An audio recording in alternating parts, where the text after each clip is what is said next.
Hey there, Citizenship Academy. Mrs. Youker here from 4th grade, and today I am going to be reading with you pages 170 to 185 in our Read to Them book, Wonder.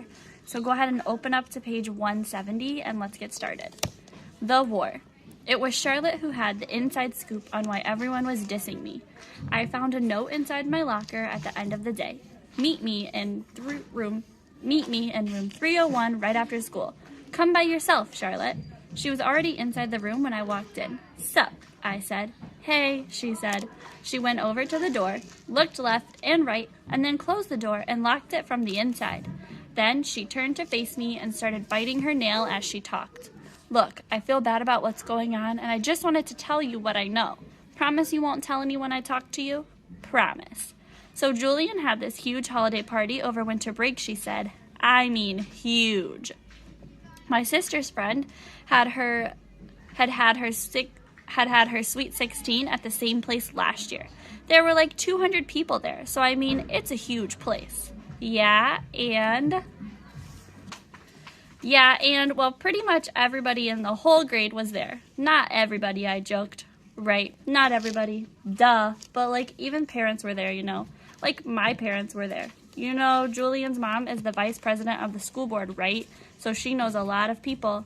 Anyway, so basically what happened at the party was that Julian went around telling everyone that you punched him because you had emotional problems. What?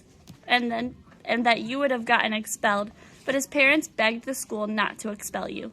What? And that none of it would have happened in the first place if Tushman hadn't forced you to be friends with Augie. He said his mom thinks that you, quote, unquote, snapped under pressure. I couldn't believe what I was hearing. No one bought into that, right? I said. She shrugged. That's not even the point. The point is he's really popular, and you know my mom heard that his mom is actually pushing the school to review Augie's application to Beecher. Can she do that? It's about Beecher not being an inclusion school. That's a type of school that mixes normal kids with special needs. That's just stupid. Augie doesn't have special needs. Yeah, but she's saying that if the school is changing the way they usually do things in some ways, but they're not changing anything. Yeah, they did. Didn't you notice they changed the theme of the New Year art show? In the past years, 5th graders painted self-portraits, but this year they made us do those ridiculous self-portraits of animals, remember? So big freaking deal. I know. I'm not saying I agree. I'm just saying that's what she's saying. I know. This is just so messed up. I know. Anyway, Julian said that he thinks being friends with Augie is bringing you down, and that for your own good you need to stop hanging out with him so much. And if you start losing all your old friends, it'll be like a big wake-up call. So basically, for your own good, he's going to stop being your friend completely. Newsflash, I stopped being his friend completely first. Yeah, but he's convinced all the boys to stop being your friend for your own good. That's why nobody's talking to you. You're talking to me. Yeah, well, this is more of a boy thing, she explained. The girls are staying neutral, except Savannah's group, because they're going out with Julian's group. But to everybody else, this is really a boy war. I nodded. She tilted her head to one side and pouted like she felt sorry for me. Is it okay that I told you all this, she said. Yeah, of course. I don't care who talks to me or not. I lied. This is all just so dumb. She nodded. Hey, does Augie know any of this? Of course not. At least not from me. And Summer? I don't think so. Look, I better go. Just so you know, my mom thinks Julian's mom is a total idiot, she said. She thinks people like her are more concerned about what her kids' class pictures look like than doing the right thing. You heard about the photoshopping, right? Yeah, that was just sick. Totally, she answered, nodding. Anyway, I better go. I just wanted you to know what was up and stuff. Thanks, Charlotte. I'll let you know if I hear anything else, she said. Before she went out, she looked left and right outside the door to make sure no one saw her leaving. I guess even though she was neutral, she didn't want to be seen with me. Switching tables. The next day at lunch, stupid me, I sat down at a table with Tristan, Nino, and Pablo. They thought they were safe because they weren't really considered popular, but they weren't out there playing D&D at recess either. They were sort of in-betweeners, and at first I thought I scored because they were basically too nice to acknowledge my presence. When I walked over to the table, they all said, "Hey," though I could tell they looked at each other. But then the same thing happened that happened yesterday. Our lunch table was called, they got their food, and then headed toward a new table on the other side of the cafeteria. Unfortunately, Mrs. G, who was the lunch teacher that day, saw what happened and chased after them. "That's not allowed, boys," she scolded them loudly. "This is not that kind of school. You get right back to your table." Oh, great. Like that was going to help. Before they could be forced to sit back down at the table, I got up with my tray and walked away really fast. I could hear Mrs. G call my name, but I pretended not to hear and just kept walking to the other side of the cafeteria behind the lunch counter. "Sit with us, Jack." It was Summer. She and August were sitting at their table, and they were both waving me over. Why I didn't sit with August the first day of school. Okay, I'm a total hypocrite, I know. That very first day of school, I remember seeing August in the cafeteria. Everybody was looking at him, talking about him. Back then, no one was used to his face or even knew that he was coming to Beecher, so it was a total shocker for a lot of people to see him there on the first day of school. Most kids were even afraid to get near him, so when I saw him going into the cafeteria ahead of me, I knew he'd have no choice. He'd have no one to sit with, but I just couldn't bring myself to sit with him. I had been hanging out with him all morning long because we had so many classes together, and I guess I was just kind of wanting a little normal time to chill with other kids. So when I saw him move to a table on the other side of the lunch counter, I purposely found a table as far away from there as I could find. I sat down with Isaiah and Luca, even though I'd never met them before, and we talked about baseball the whole time, and I played basketball with them at recess. They became my lunch table from then on. I heard Summer had sat down with August, which surprised me, because I knew for a fact she wasn't one of the kids that Tushman had talked to about being friends with Augie, so I knew she was doing it just to be nice, and that was pretty brave, I thought. So now here I was with Summer and August, and they were being totally nice to me as always. I filled them in about everything Charlotte had told me, except for the whole big part about me having snapped under pressure of being Augie's friend, or the part about Julian's mom saying that Augie had special needs, or the part about the school board. I guess all I really told them about was how Julian had had a holiday party and managed to turn the whole grade against me. "It just feels so weird," I said, "to not have people talking about you, pretending you don't even exist." Augie started smiling. "You think?" he said sarcastically. "Welcome to my world." Sides. "So here are the official sides," said Summer at lunch the next day. She pulled out a folded piece of loose leaf paper and opened it. It had 3 columns of names: Jack side, Julian side, neutrals. Jack side: Jack, August, Reed, Max G, Max W. Julian side: Miles, Henry, Amos, Simon, Tristan, Pablo, Nino, Isaiah, Luca, Jake, Toland, Roman, Ben, Emmanuel, Zeke, Tommaso. Neutrals: Malik, Remo, Jose, Leaf, Ram, Ivan, Russell. "Where did you get this?" said Augie, looking over my shoulder as I read the list. Charlotte made it, Summer answered quickly. "She gave it to me last period. She said she thought you should know who was on your side, Jack." "Yeah, not many people, that's for sure," I said. "Reed is," she said, "and the 2 Maxes." "Great, the nerds are on my side." "Don't be mean," said Summer. "I think Charlotte likes you, by the way." "Yeah, I know. Are you going to ask her out? Are you kidding?" "I can't now that everybody's acting like I have the plague." The second I said it, I realized I shouldn't have said it. There was an awkward moment of silence. I looked at Augie. "It's okay," he said. "I knew about that." "Sorry, dude," I said.